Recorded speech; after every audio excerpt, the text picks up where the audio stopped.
Hello and welcome to today's episode. I'm Stella and I'm so excited you're joining me because we are tackling a topic that's relevant to everyone. Yes, breaking the bad habits. We all have bad habits we wish we could quit. Whether it's procrastinating, eating unhealthy food, staying up too late, or endlessly scrolling through social media.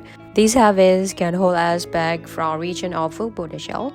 But the great thing is, with the right mindset and strategy, bad habits can be replaced with healthier, more productive ones.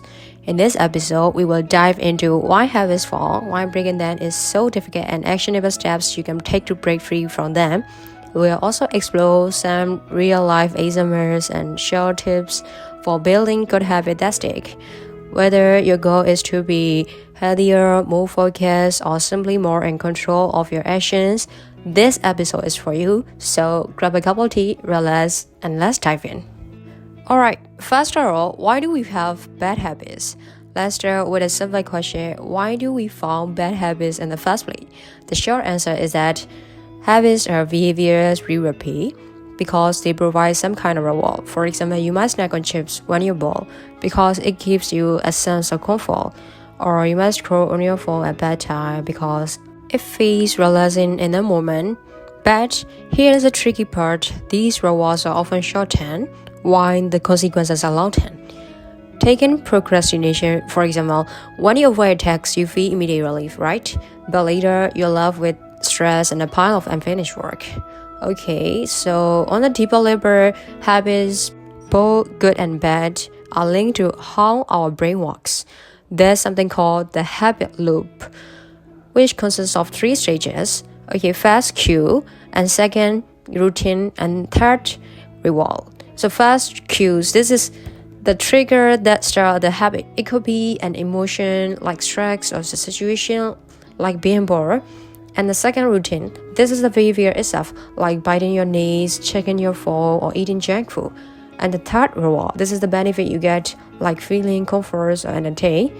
So understanding this loop is the first step in breaking a bad habit. If you can identify your cues and reward, you can start to change the routine. Alright, let's move to another question. Why are bad habits hard to break? So why is it so hard to break bad habits?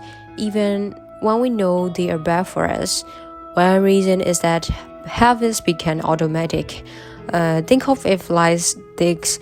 Your brain is wired to save energy. Once you repeat a behavior enough times, your brain creates a shortcut so you can do it without thinking. That's why you might find yourself biting your nails or opening Instagram without even realizing it. Another reason is that bad habits often provide comfort or relief, even if only temporarily. Imagine this scenario: you're feeling stressed, so you eat a chocolate bar for a moment. You feel better, but this creates a cycle where you associate stress with eating sweets. Well, over time, this association becomes harder to break.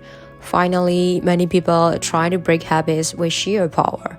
While willpower is important, it's not always enough, right? Habits are deeply ingrained and breaking them often requires strategy and consistency, not just motivation, alright?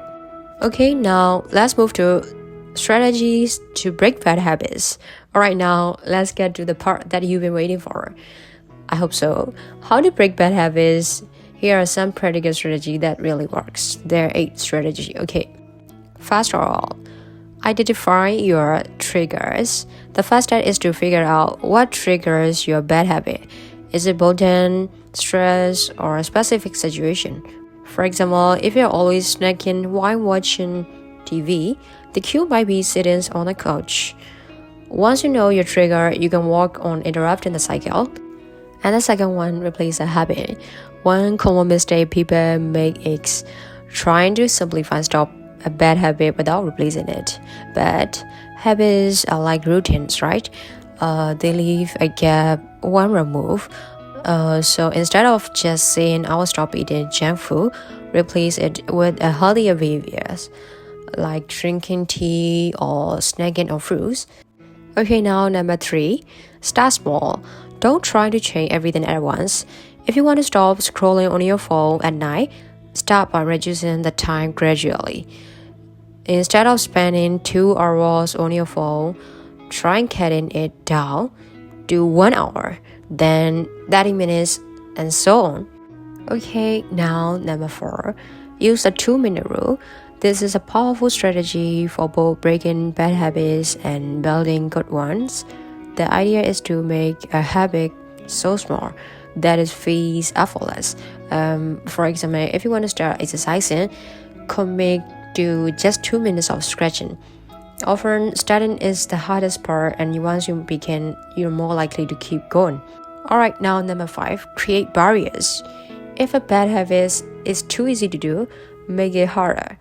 For example, if you want to stop eating an unhealthy snack, don't keep them in your house. If you want to stop checking your phone in bed, leave it in another room. The harder it is to do the bad habit, the less likely you are to do it. Now, number 6, reward progress. Breaking a habit is tough, so reward yourself when you make progress. Let's say you've avoided procrastinating all day. Treat yourself to something you enjoy, like a favorite movie or relaxing bed. Positive reinforcement helps your brain associate change with something good. And number 7, track your habits. Keeping a journal or using a habit tracker can be a game changer.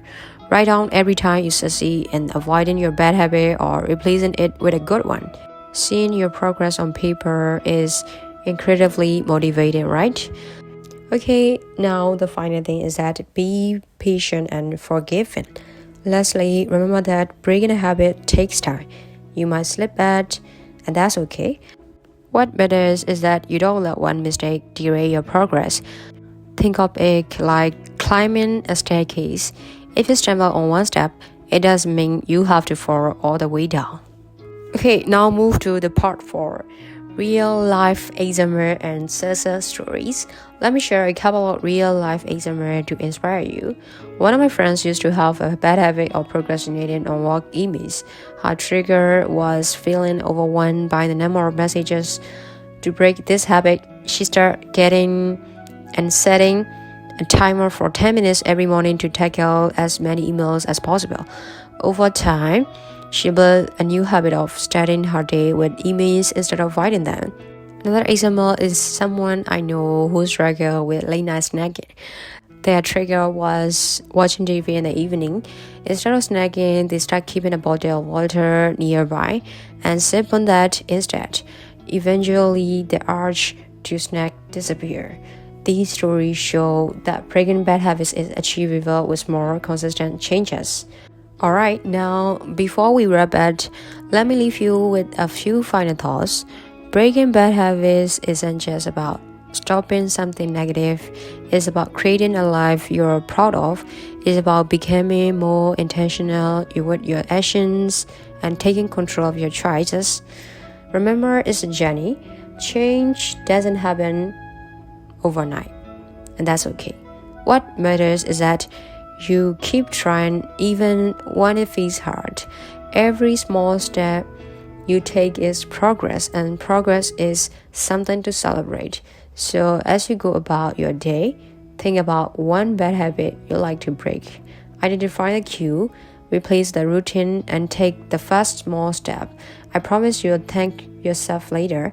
Thank you so much for joining me today. I hope you found this episode helpful and inspiring. If you enjoyed it, please share it with someone who might benefit from you. And don't forget to tune in next time for another episode. Until then, take care and remember, you have the power to create the positive change in your mind. See you soon.